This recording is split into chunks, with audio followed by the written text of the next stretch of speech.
Kamala Harris and Tim Walz headed out to Philadelphia for their inaugural address, and it was off the charts. The excitement was palpable. The crowd was huge and energetic. There was just a sense of inspiration throughout the whole thing that you could actually feel. I could feel it just jumping out at me through the screen, and it was awesome. I'm not going to lie. I haven't felt this type of excitement around politics in a long time. So it's really exciting to see that the Democratic ticket is bringing crowds in like this. But let's go ahead and take a look at that crowd. The stadium or the venue was absolutely packed to the gills, and there was not a seat in sight that you could grab. But let's go ahead and take a look at that really quick.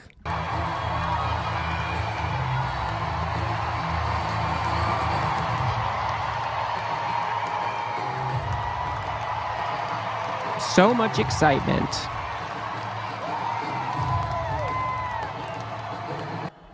We can go ahead and stop it there. But even Peter Doocy from Fox News was there, and he could not hide that there was excitement in the air, that the crowd was huge. Let's go ahead and take a look at what he had to say. You were reporting outside earlier, long lines. What are you seeing inside?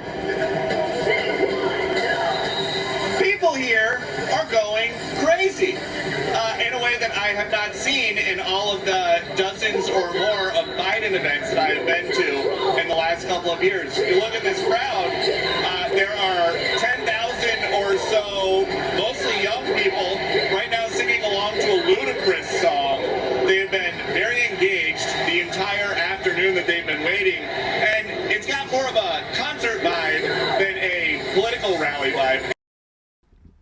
The one thing that I really love about this is actually speaking Trump's language, and it's plastered right on Fox News. You know he saw it. And the only thing that we ever hear from Trump is how big his crowd size was, or how much excitement there was in his crowd.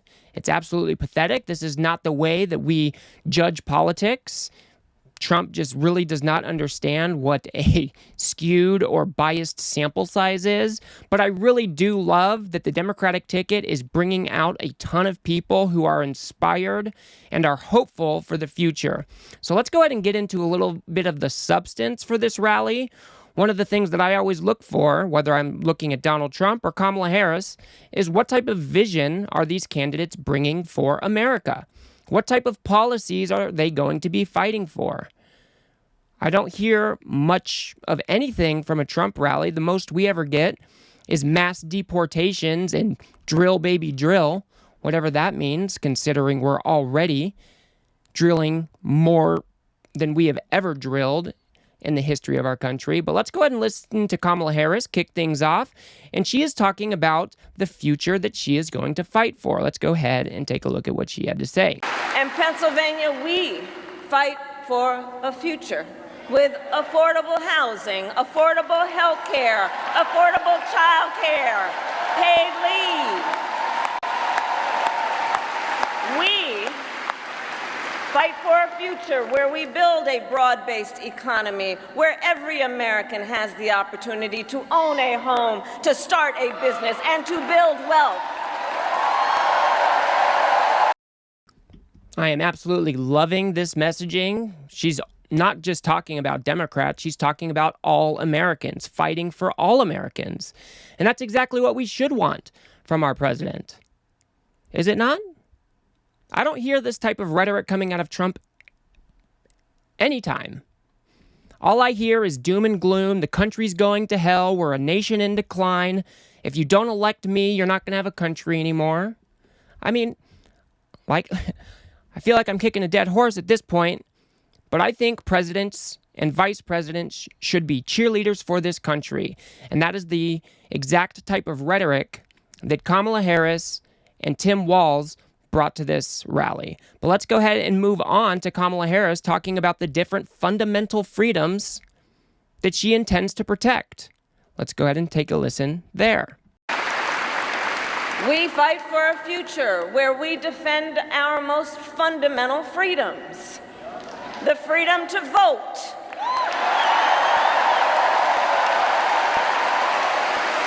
The freedom to be safe from gun violence.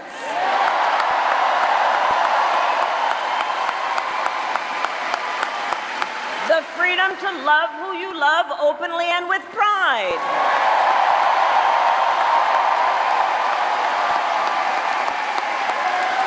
And the freedom of a woman to make decisions about her own body, not having her government tell her what to do.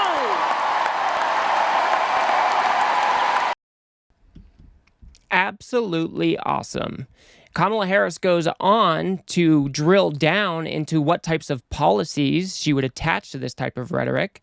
She's talking about passing different bills that are going to protect reproductive rights, that are going to expand voting rights. These are the things that we should want our presidents to be fighting for. And this isn't a partisan message. Any president, Democrat, Republican, Independent, should be fighting for all Americans, making sure that we are looking out for the brightness of our future, making an inspirational message that is attainable.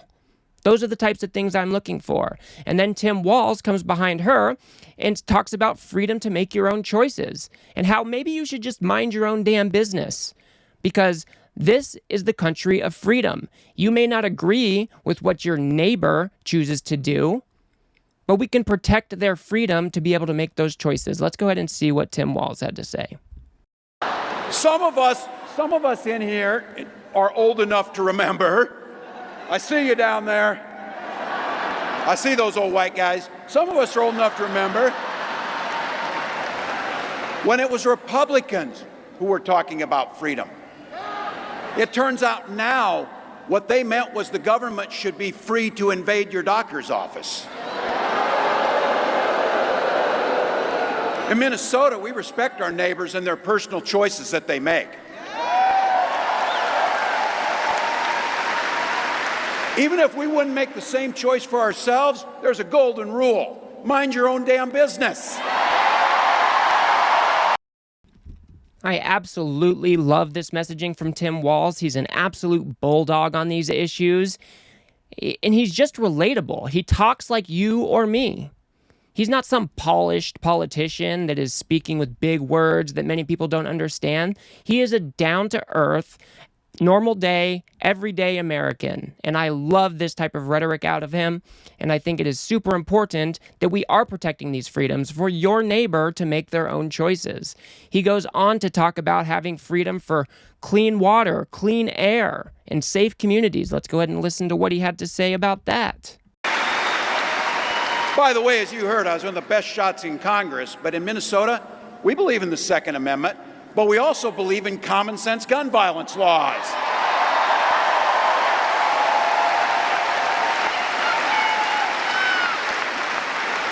Vice President Harris' idea of freedom is a ticket for education to be that ticket to the middle class, not crippling debt. Air that's clean, water that's pure, communities that are safe.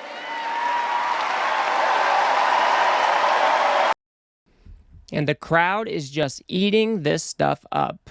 And nothing he said here should be controversial. Do we want our young adults to be indebted for the rest of their lives just so they can attain a good education? There are more than 70 to 80% of Americans who believe in common sense gun laws, whether that be universal background checks, red flag laws. 70 to 80% of Americans believe in these things, and Kamala Harris and Tim Walz are the candidates that are going to be fighting for them. And we should absolutely take that seriously. Now we go on to say that, or Kamala Harris goes on to say that this is not about Democrat or Republican. This isn't a partisan issue. They intend to work for all Americans, and I think that it is so important to have this unifying message and talk about all Americans.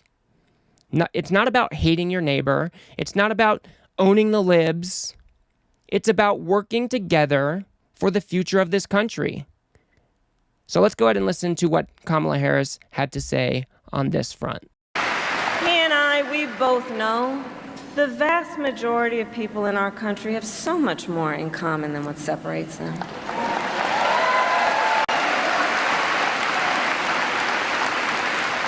When we look at folks, we see in our fellow Americans neighbors, not enemies. Not enemies.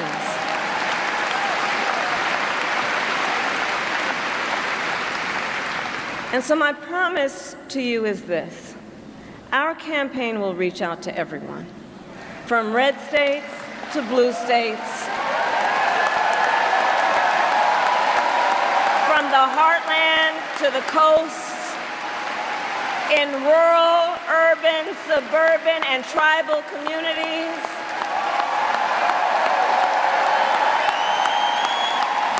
We are running a campaign on behalf of all Americans. And when elected, we will govern on behalf of all Americans. I think this is the exact right message. She's not even talking about Democrats, Republicans. She's talking about all Americans, rural Americans, tribal American, whatever it may be. This is what we should want out of our presidents. Do we ever hear Donald Trump talking like this?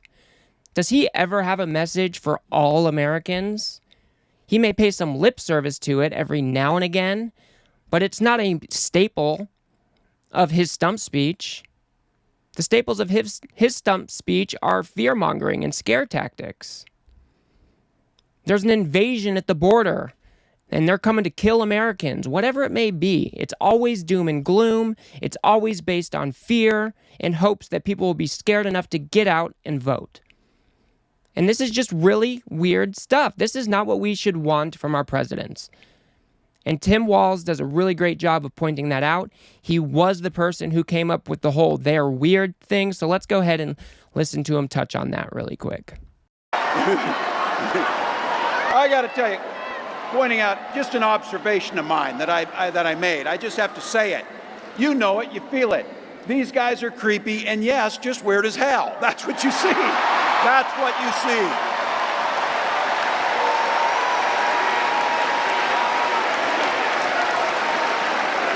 So you know what's out there, so say it with me. We aren't going back. We aren't going back. We are not going back.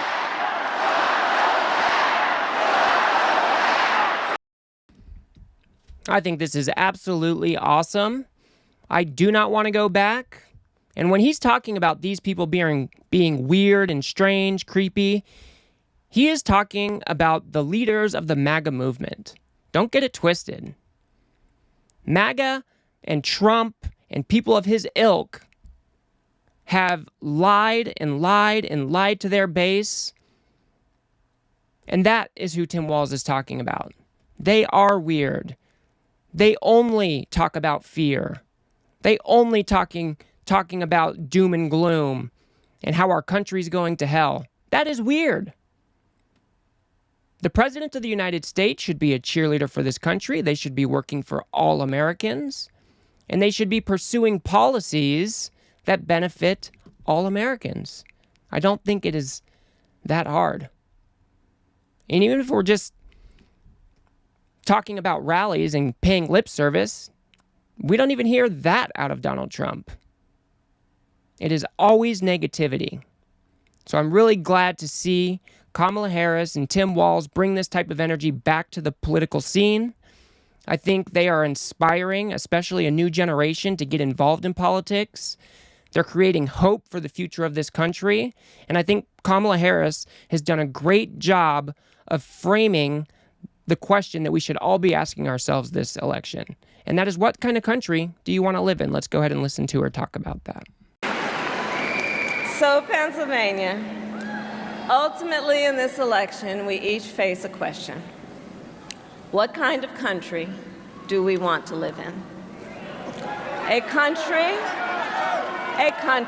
of freedom, compassion, and rule of law,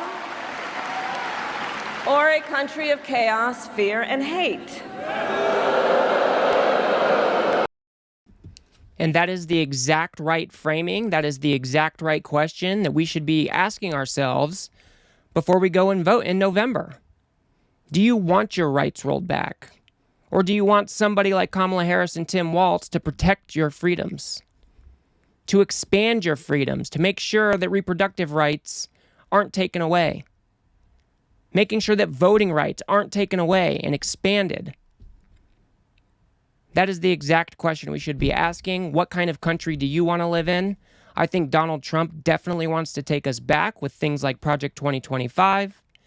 He wants to fire tens of thousands of federal employees so he can replace them with Trump sycophants.